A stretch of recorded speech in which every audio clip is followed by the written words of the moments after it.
In case you're unaware, I wish to draw your attention to the serious nature of the animal welfare state of the cattle at Mataranka Station. Every journey starts with one small step. Toby Gorringe could never have foreseen the destination of the journey he began almost 2 years ago. It's changed the course of his career and that of a handful of others. It's led to several high-level inquiries, a well-regarded university losing face, and a government scrambling to make departmental and legislative changes. But still, this stockman and teacher is far from satisfied. I've been in the cattle industry all my life. That's all I've ever done. If I wasn't mustering cattle and whatever in the bush, I was working in the meatworks or shoeing horses or something. So I've been around animals all my life. But you don't have to see what happened there. That was just cruel. Just no other way to describe it. And they got away with it. I can't believe it.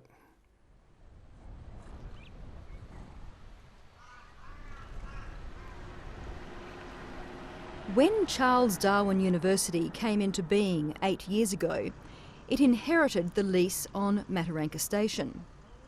An hour's drive south of Katherine, Mataranka covers 770 square kilometres.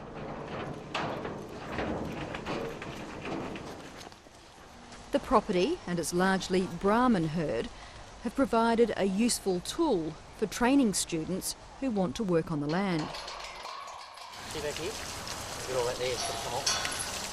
It provides a real-life opportunity for pastoral industry training in the Northern Territory, which is vital for a very substantial part of the Northern Territory's economy.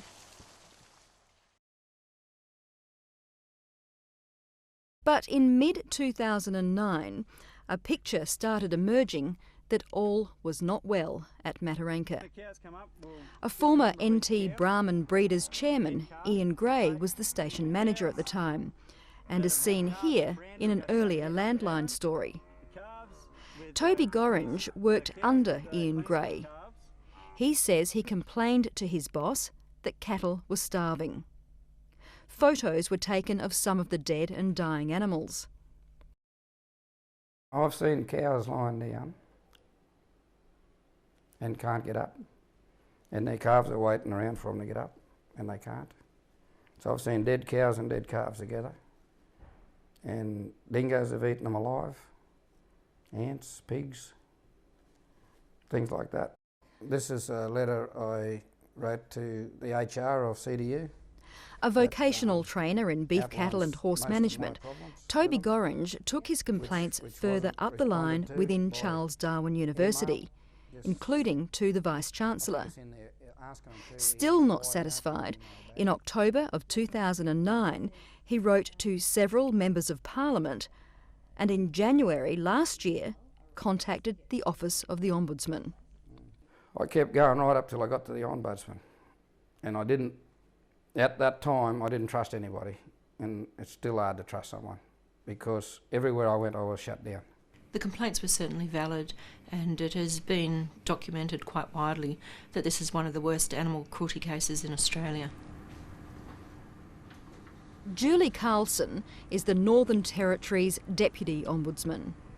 A former Western Australian police officer, she was put in charge of investigating what had, by the beginning of last year, become a series of complaints from staff, students and teachers at Mataranka Station.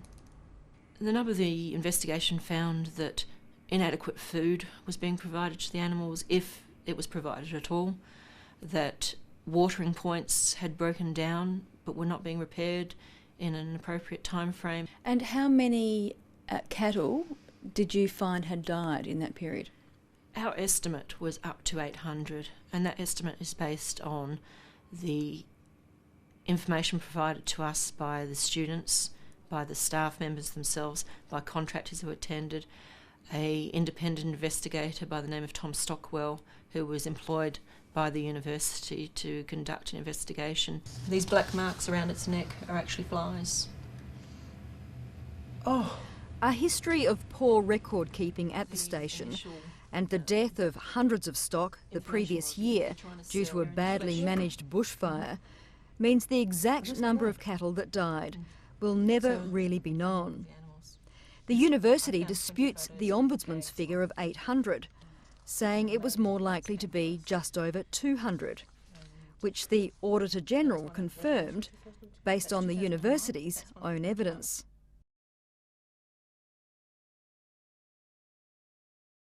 Nevertheless, between 5% and 18% of the station's cattle and at least 2 horses perished, and the Ombudsman's report, tabled in Parliament last October, makes for grim reading.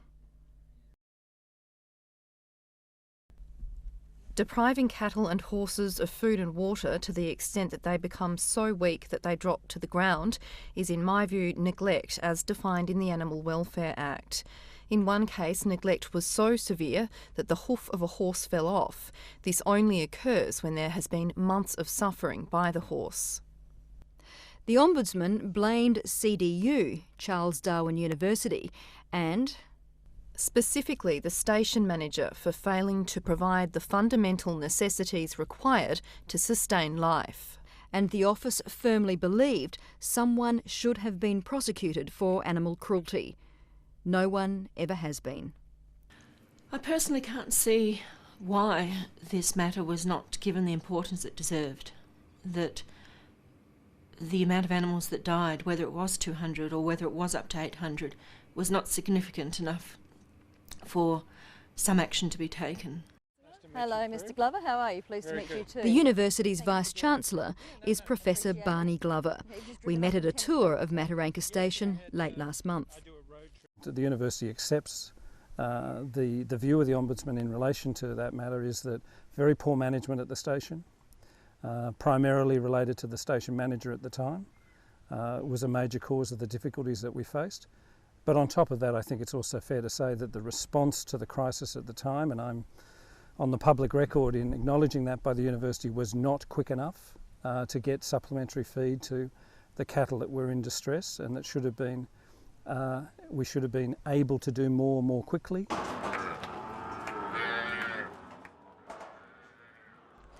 So what went wrong? To begin to answer that question, you have to go back a few years, when it was decided Mataranka Station would not just act as an education and training site, but would also be operated as a commercial venture. Cattle would be bred for sale. In May 2009, the beginning of the 6-month dry season, one of those sales fell through, meaning the station had more stock than it was able to carry during the hot, dry weather. Well, I've seen cattle locked in small paddocks, which are holding paddocks, but they were locked in there for, well, they turned out to be in there for over 4 months. And the weaners that were taken off their mothers were locked in the yards for 4 months. And you could see the condition falling off them on a daily basis. Cattle that are locked in yards for that period of time don't get the supplements they need because you can't feed it to them. They're not being cattle, they can't act like cattle because they can't go and walk and have a feed and have a drink when it suits them.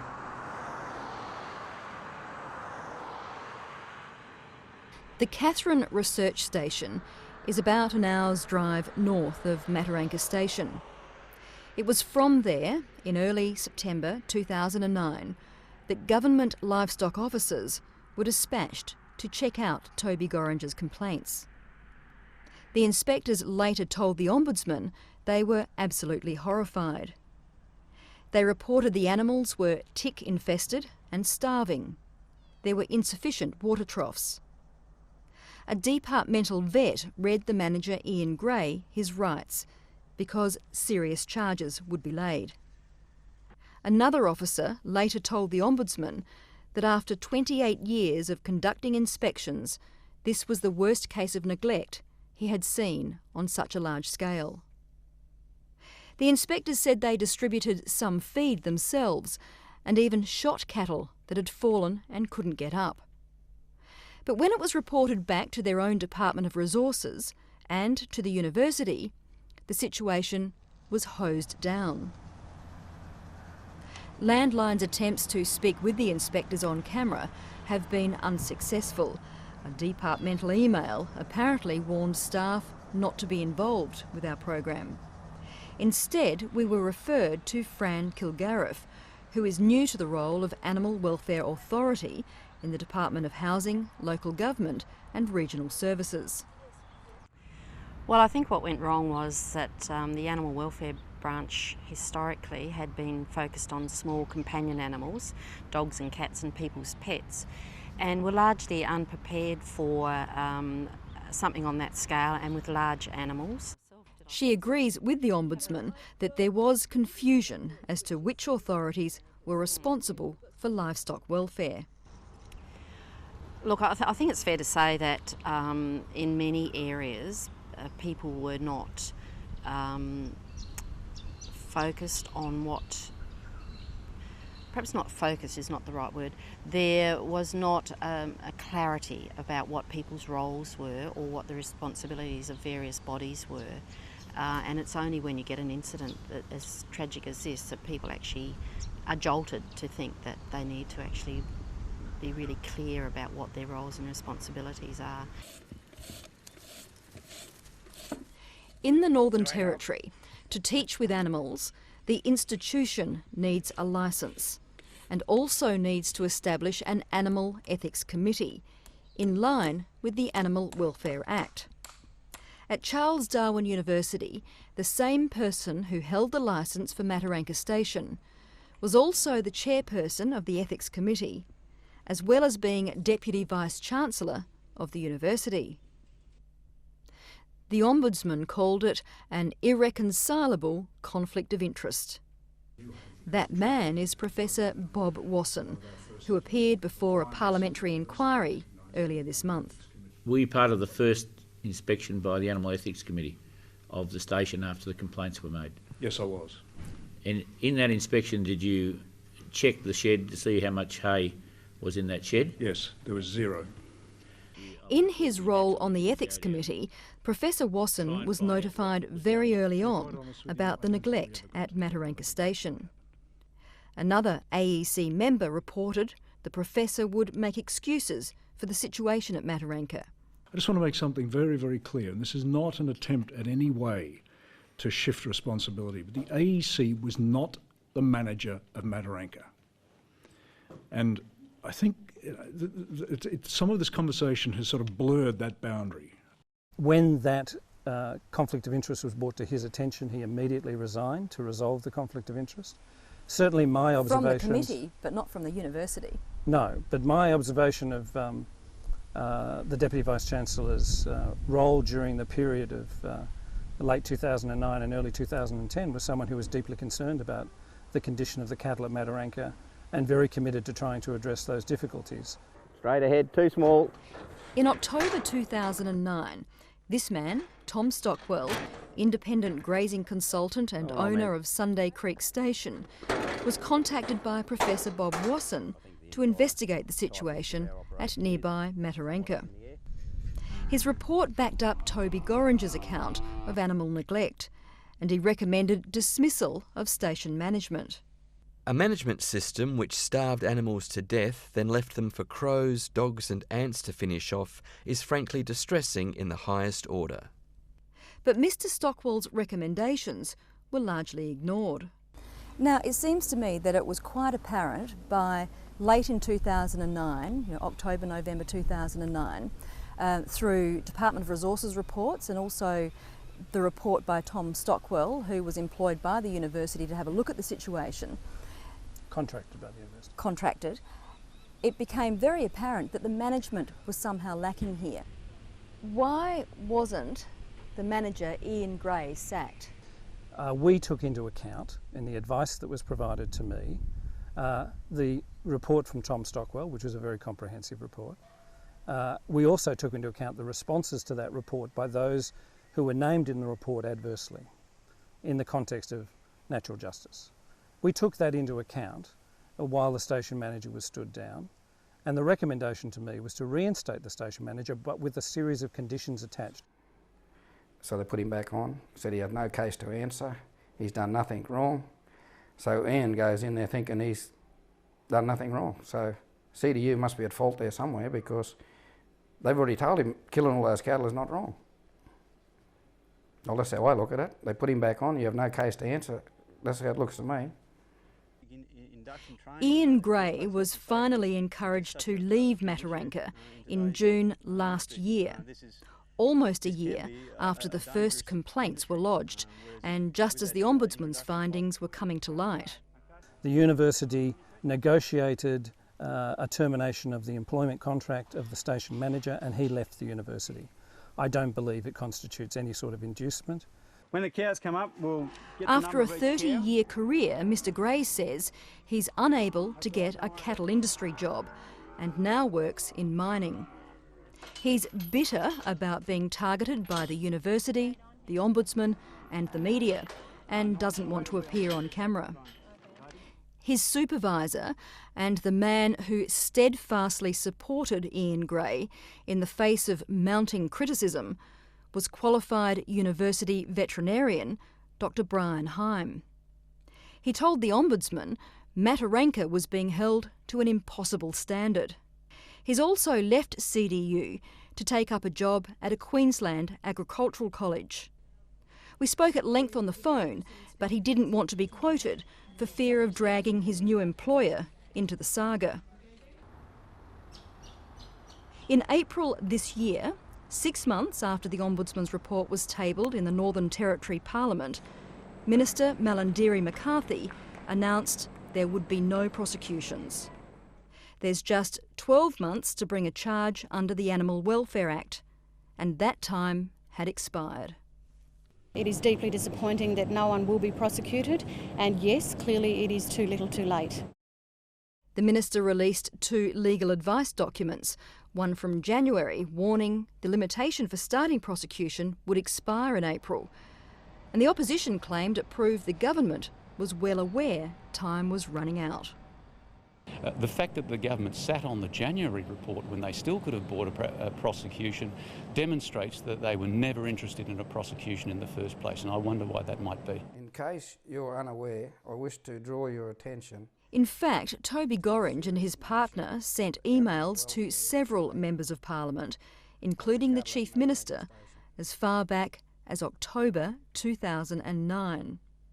And a Freedom of Information request lodged by Landline reveals Minister McCarthy was being kept informed of the situation from the middle of last year. The Deputy Ombudsman met with the Minister in late June and showed her the photos of dead and dying animals. I don't agree that a prosecution was not warranted. My personal view is that had action been taken when it was first brought to the attention of the university by us, and also the fact that the Minister was advised, that a prosecution probably would have been successful. There have been allegations the Northern Territory government has stalled any action to make someone responsible for the events at Mataranka in order to protect its own departmental handling and the reputations of both the university and the cattle industry. Despite my numerous attempts, the minister responsible would not make herself available to answer those allegations. When the Northern Territory government came out in April and said that there would be no likelihood of a prosecution, did you as an organisation, Charles Darwin as an organisation, feel you'd dodged a bullet? If prosecution should have occurred, they should have occurred. And if they didn't, that was a mistake on the part of the relevant agencies not to have prosecuted. It's not a matter of dodging a bullet. My view, based on the wealth of information that's available now as a result of the very detailed Ombudsman's report and the very significant investigations the university has undertaken, I would be surprised if a prosecution should not have proceeded in 2009. CDU maintains it issued instructions to keep stock alive, and hundreds of cattle were sold to reduce the load.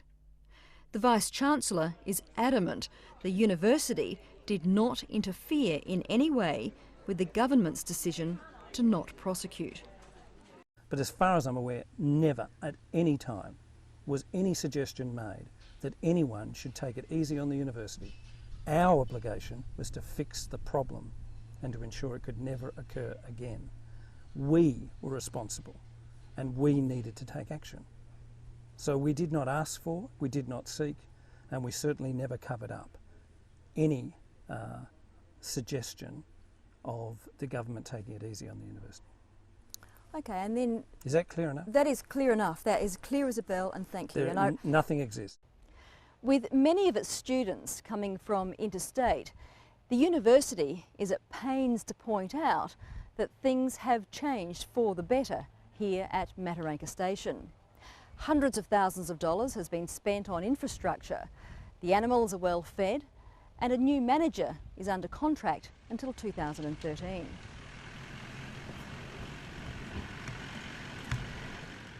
We'll just go for a quick drive out. We'll head up the laneways here and have a look at... With experience running other cattle stations, Brad Walker has been in charge of making sure there's better use of paddocks, that there's appropriate feed and supplement, and that breeding the Brahman and composite cattle gets back on the right track. Oh, there you go. There's one cow's just had a calf sitting on the ground there now. Look. Yeah.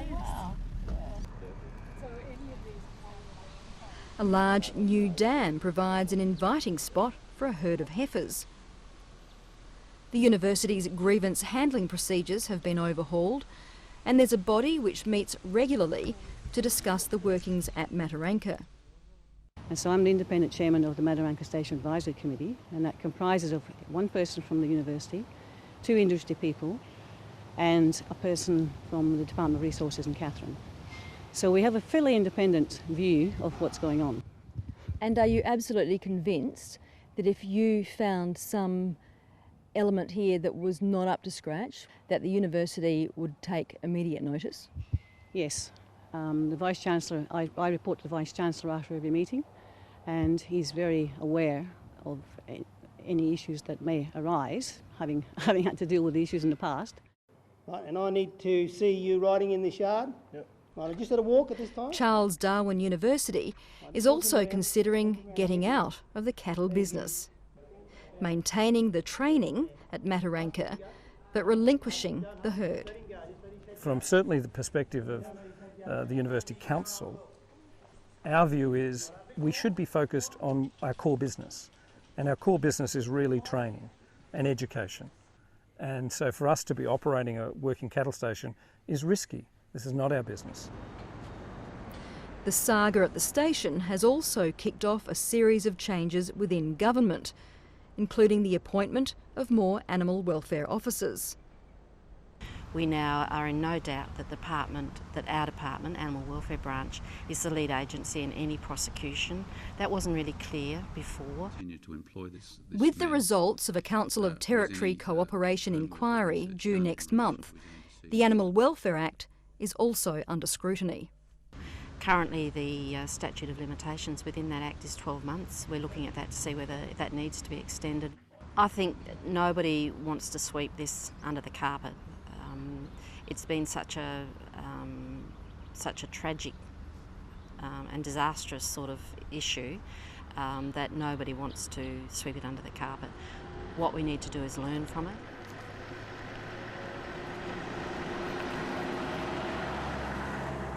Toby Gorringe resigned from Charles Darwin University last month and has embarked on the next phase of his life at a community a few hundred kilometres away on the Roper River. He'll be teaching Indigenous teenagers how to ride horses. Horses can teach kids to be anything they want to be.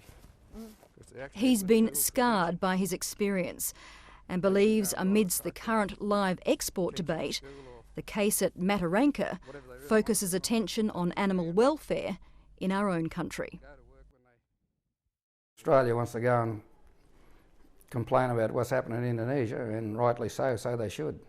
But they want to have a look at their own backyard first.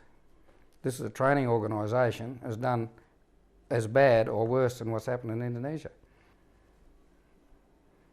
So the government wants to have a look at their own backyard before they go over Indonesia, telling them what to do.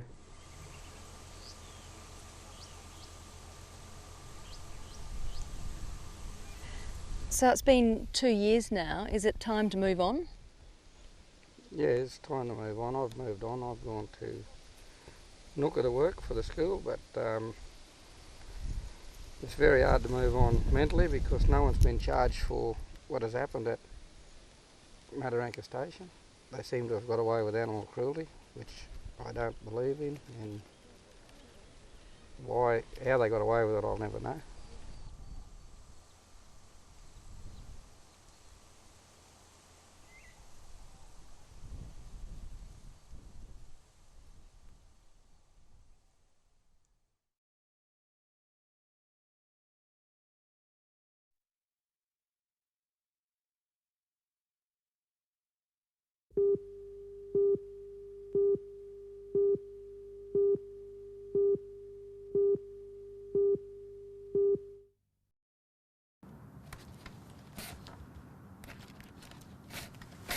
In his shed in the backyard of his Melbourne home, Sid Sherrin is in heaven.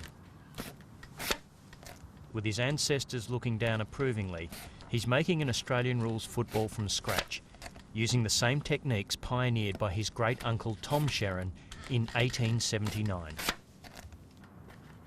I'm now 56, I've been doing this for a long, long, long time, but I still love it. I love the idea of making something out of just the bare utensils, and to think that that ball looks and smells and feels something which is a part of what I do, which incorporates a lot of pride and passion. So I'll get it set up. It's a long way from a Melbourne shed to a donga on the outskirts of Alice Springs, but this is where Sid Sherrin finds himself, passing on his skills to a new generation of craftsmen.